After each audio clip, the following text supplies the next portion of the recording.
বিসমিল্লাহির রহমানির রহিম।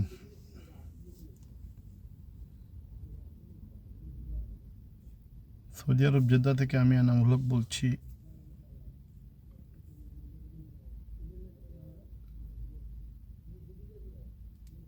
আসন্ন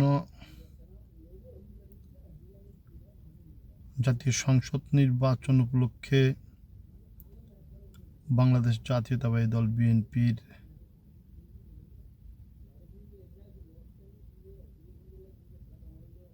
মনোনয়নপ্রাপ্ত সকল সদস্যকে জানাই আন্তরিক শুভেচ্ছা ও অভিনন্দন।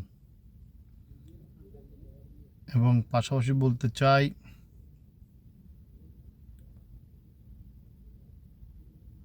বাংলাদেশ সহ বহির্বিশ্বের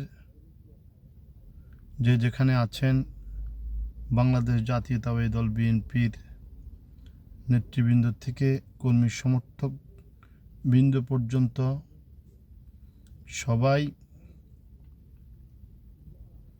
গত 17 বছর ফ্যাসিবাদী শাসন আমলের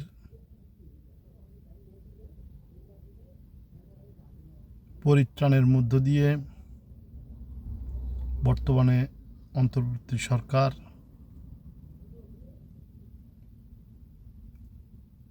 ক্ষমতায় রয়েছেন। তারা বাংলাদেশের মানুষের কাছে প্রতিজ্ঞাবদ্ধ, আগামী ফেব্রুয়ারিতে একটি সুস্থ নির্বাচনের আয়োজন করবেন।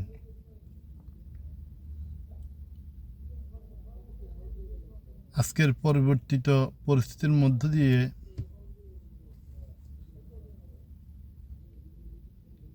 বাংলাদেশ জাতীয়তাবাদী দল বিএনপির প্রতিটি আসনে একাধিক প্রার্থী মনোনয়ন প্রত্যাশী ছিলেন এবং সেই সাথে প্রবাস থেকেও যারা দীর্ঘদিন দলের জন্য কাজ করেছেন, যার যার অবস্থান থেকে দলকে সাপোর্ট দিয়েছেন, এরকম নেতৃবৃন্দ বাংলাদেশে মনোনয়ন প্রত্যাশার আশায় ছিলেন। কিন্তু দুর্ভাগ্যবশত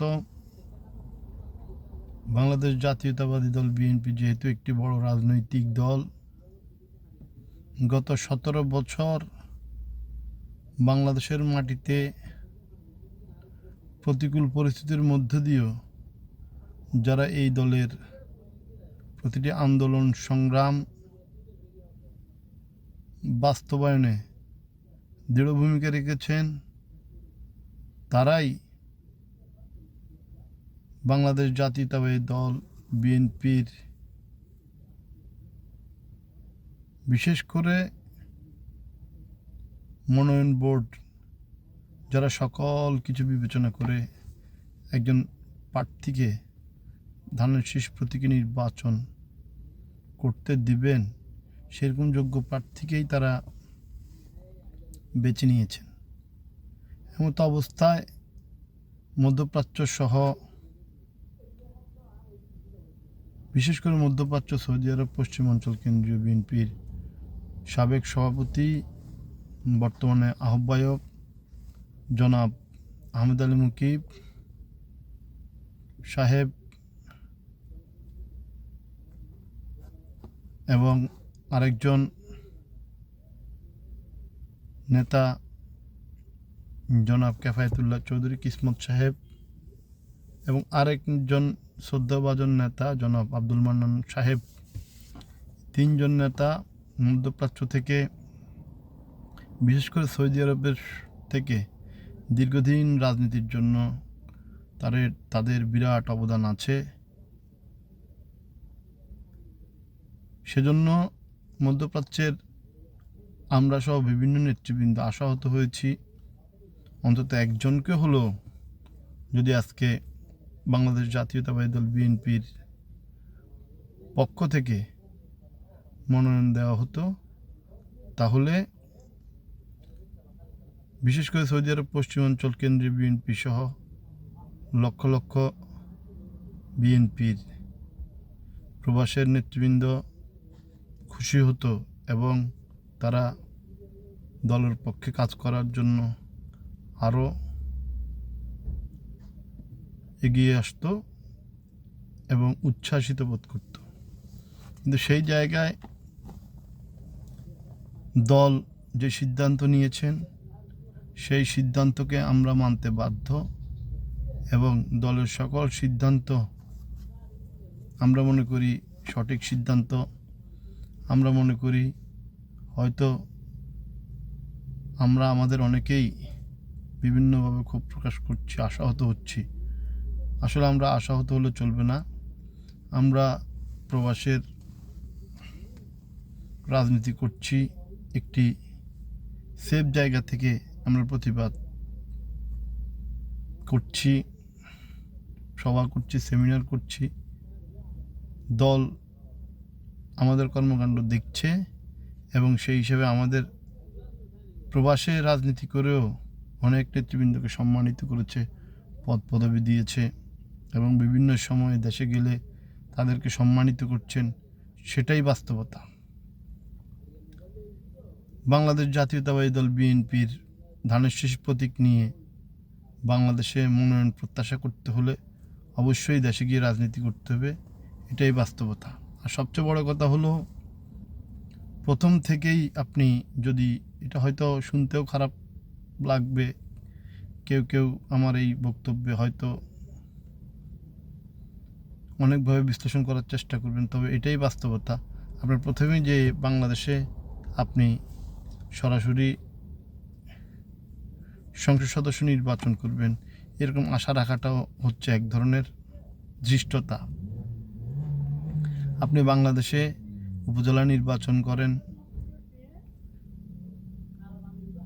ইউনিয়ন পরিষদ নির্বাচন করেন, ইউনিয়ন পরিষদ নির্বাচন করার পর উপজেলা নির্বাচন করেন, সেগুলো করেন, দেশের জনসাধারণের সাথে আপনি উঠা বসা করেন, চলাফেরা করবেন, দেশের রাজনৈতিক পরিবেশ পরিস্থিতির সাথে আপনি মিলেমিশে রাজনীতি করেন, সেটাই হচ্ছে আপনার প্রথম প্রায়োরিটি।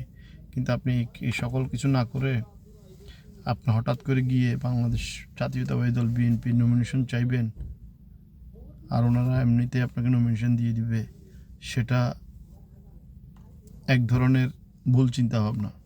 অতএব সকল নেতৃবৃন্দকে, সম্মানিত নেতৃবৃন্দকে শ্রদ্ধার সাথেই বলতে চাই, অবশ্যই আপনারা আশা করতে পারেন, আমি আশা করতে পারেন। তবে সবার শেষে একটি কথাই বলবো, বাংলাদেশে মনোনয়ন চাইতে হলে বাংলাদেশের রাজনীতিতে সময় দিতে হবে। এই তো আমাদের মধ্যে মধ্যপ্রাচ্য থেকে যারা মনোনয়ন চাইছেন এবং যারা চেয়েও আশাহত হয়ে পাননি, তারা কি আগামী 5 বছর দেশে থেকে দেশের নেতৃবৃন্দকে সাথে নিয়ে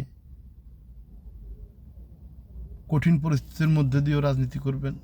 সেটা তো করবেন না। আমি এমনও শুনেছি এই সৌদি আরবে বসেও অনেক নেতৃবৃন্দ ফেসবুকে লাইভে বক্তব্য রেকর্ড হবে এর আগেই সতর্ক করতেন লাইভ না করার জন্য। এরকম লোক এখন বাংলাদেশে গিয়ে নমিনেশন চাচ্ছেন। তো এটা কিসের বার্তা বহন করে? আপনি কিসের রাজনীতি করবেন যে জায়গায় আপনি নিজেই এই প্রবাসের মাটিতে থেকেও রাজনীতি করতে আপনি ভয় পেতেন? তাহলে আজকে আপনি কোন সাহসে দেশের এত নির্যাতন নিপীড়ন শিকার হওয়া রাজনীতিবিদদের মুখোমুখি হচ্ছেন এবং ধৃষ্টতা দেখাচ্ছেন আপনাকে নমিনেশন দিতে হবে? অতএব সবার মঙ্গলের জন্য বলছি, যে যার জায়গা থেকে রাজনীতি করেন, কিন্তু সেই ধৃষ্টতা দেখানোর আগে দেশে গিয়ে রাজনীতি করেন। দেশে আপনি থেকে 5 বছর 10 বছর রাজনীতি করার পর আপনি মনোনয়ন চান, অবশ্যই আপনি যোগ্য ব্যক্তি যদি হন, দেশের মানুষের সাথে মিলেমিশে যদি আপনি সেই যোগ্যতা অর্জন করতে পারেন, অবশ্যই আপনার দল আপনাকে বিবেচনা করবে। সবাইকে আবারও শুভেচ্ছা ও অভিনন্দন জানিয়ে বিদায় নিচ্ছি। আল্লাহ হাফেজ।